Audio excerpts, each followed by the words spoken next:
और इस स्टोरी की शुरुआत में हमें हमारे हीरो का घर दिखाया जाता है, ड्यूक मैंसन। और वहाँ पर वो कुछ लोग बातें कर रहे होते हैं, कुछ बटलर्स। और वहाँ पर हमारी हीरोइन इनविजिबल होके वहाँ से गुजर जाती है और उन्हें पता भी नहीं चलता है। और वो वहाँ से निकल के अपने रूम में आती है। मैं अब इनविजिबल होने में काफ़ी अच्छी हो चुकी हूँ, ऐसा ना हो कि इसमें मैं बहुत ज़्यादा माहिर बन जाऊँ। और हमारी हीरोइन नोटिस करती है कि उसके कमरे में कोई बंदा है जो इनविजिबल हो गया है। और हमारी हीरोइन वहाँ कहती है कि तुम कौन हो, ये मेरा कमरा नहीं था क्या, तुम कौन हो। जहाँ वो घबरा जाता है हमारी हीरोइन को उससे बातें करते देख कि वो इनविजिबल था पर फिर भी उसने मुझसे बात की।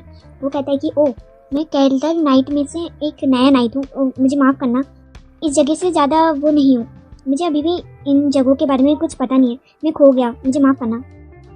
हमारी हीरोइन वहाँ सोच रही होती है कि ये नया लग रहा है, मैंने इसे पहले कभी नहीं देखा। पर तुम्हें नहीं लगता कि तुम्हें मैंसन के अंदर गायब नहीं होना चाहिए। हमारी हीरोइन के पास से वो और घबरा जाता है। वो वहाँ कहते हैं कि ओह, पर हमें तो सिखाया गया है कि हमें ऐसे ही छुप के रहना होगा मैंसन के अंदर भी। हमारी हीरोइन वहाँ कहती है कि ओह हाँ, मैं सब समझ गई, मुझे तो इसका अंदाज़ा भी नहीं था कि ऐसा भी कुछ हो सकता है। पर तुम काफ़ी अच्छे हो इसमें, है ना, नए होने के बावजूद। वो वहाँ कहते हैं हाँ, मैं नए होने के बावजूद इसमें अच्छा हूँ। और वो वहाँ से जल्दी से निकल जाता है कि यहाँ से निकलना ही अच्छा होगा। वो कहते हैं मैं दोबारा यहाँ कभी नहीं होगा, ऐसी गलती मुझसे कभी नहीं होगी। और वहाँ पर हमारी हीरोइन से बाय करती है और कहती है कि तुम्हें इसकी चिंता नहीं करनी चाहिए, तुम्हें इसकी चिंता करनी चाहिए कि मैं सब समझ गई। और फिर हमारी हीरोइन एक सीरियस लुक देती है और वहाँ से इनविजिबल हो जाती है और सीधे उसके पास जाती है जो हेड बटलर होता है उसके पास, और उससे कहती है हेलिस्टिंग। और वो वहाँ पर घबरा जाता है कि क्या आप अचानक। और वहाँ पर लारियत कहती है कि हमारे घर पे एक घुसपैठिया आ गया है। और वहाँ पर ना ये बात सुन के सेबेस्टियन बहुत ज़्यादा वो हो जाता है कि घबरा जाता है। वहाँ पर हमारी हीरोइन तो बहुत ज़्यादा चिल होती है। सुबह से अब शाम भी हो जाती है और हमारा हीरो भागते रहता है अजहान, लारियत। और वो सीधे हमारी हीरोइन को हक देता है, लारियत। वो बहुत ज़्यादा घबराया हुआ था। और इसके बाद से सीन हमारे हीरो पे शिफ्ट होता है, यानी कि अजहान पे, जहाँ पे वो सोच रहा होता है कि क्या मैंने क्या गलत किया था। मैंने सबसे अच्छी नौकरी पाने के लिए मेहनत की और अब मुझे जब ड्यूक की नौकरी मिल गई है तो मैं सिर्फ ये सब हो रहा है। और आप ये सब देखकर समझ गए हो कि हमारा हीरो इतना ज्यादा निराश क्यों है। वहाँ पर ड्यूक यानी अजरान कहता है कि अगर लारियत को कुछ हो गया तो मैं खुद को कभी माफ नहीं कर पाऊंगा और मुझे माफ करना, मुझे अफसोस है कि मैंने तुम्हें खतरे पे डाल दिया। वो बार बार माफी मांगता है। वहाँ हमारी हीरोइन कहती है कि नहीं, सब ठीक है, सब कुछ ठीक है, कुछ भी नहीं हुआ, देखो कुछ भी चोरी नहीं हुआ और ना ही कोई घायल हुआ है, तो तुम बेफालतू में माफी क्यों मांग रहे हो। हमारी हीरोइन को अभी कोई भी अंदाजा नहीं है कि उसकी जान अभी खतरे पे है और उसे एक धमकी मिली है अजरान को। हमारी हीरोइन तो ये सोच रही है कि कोई घुसपैठिया घर पे घुस गया था, इस वजह से अजरान परेशान है उसके लिए। और वहाँ पर हमारी हीरोइन बहुत ज़्यादा खुश होती है। वो कहती है अजरान से कि अजरान तुम चिंता मत करो, सच में सब कुछ ठीक है।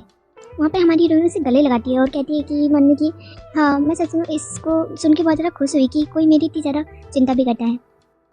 और हमारा हीरो एक क्रीपी सा लुक देता है, मतलब गुस्से से देखता है अपनी नज़रों से वहाँ पर बहुत ज़्यादा खतरनाक वाली।